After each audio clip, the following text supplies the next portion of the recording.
Welcome back everybody. So how you can remove or delete your local user? Okay, so how you can do that? Okay, so first of all, open the settings. So click on start bar.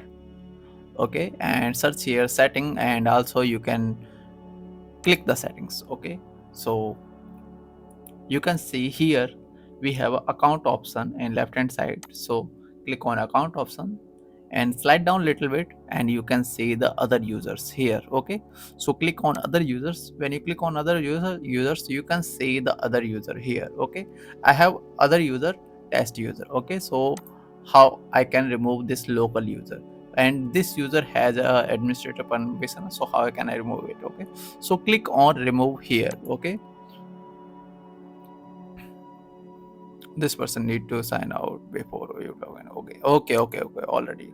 Okay, all right. So first of all, I have to sign out that user because it's already signed in and I didn't sign out the user. Okay, so switch user.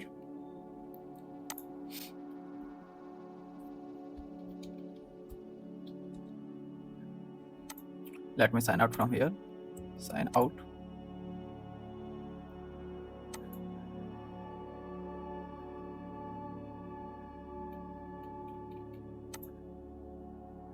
Okay,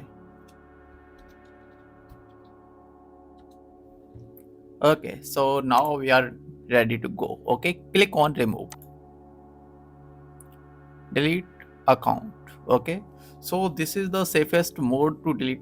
It will delete everything in the test user account. Okay, the file, photos, everything in the test user account. So just I'll click the delete account. Okay, it's deleting. It will take a little bit time, so wait. Okay, now you can see we have successfully removed the user. Okay, from the from our computer. Okay, thank you. So that's it for today, and I'll see you in the next video.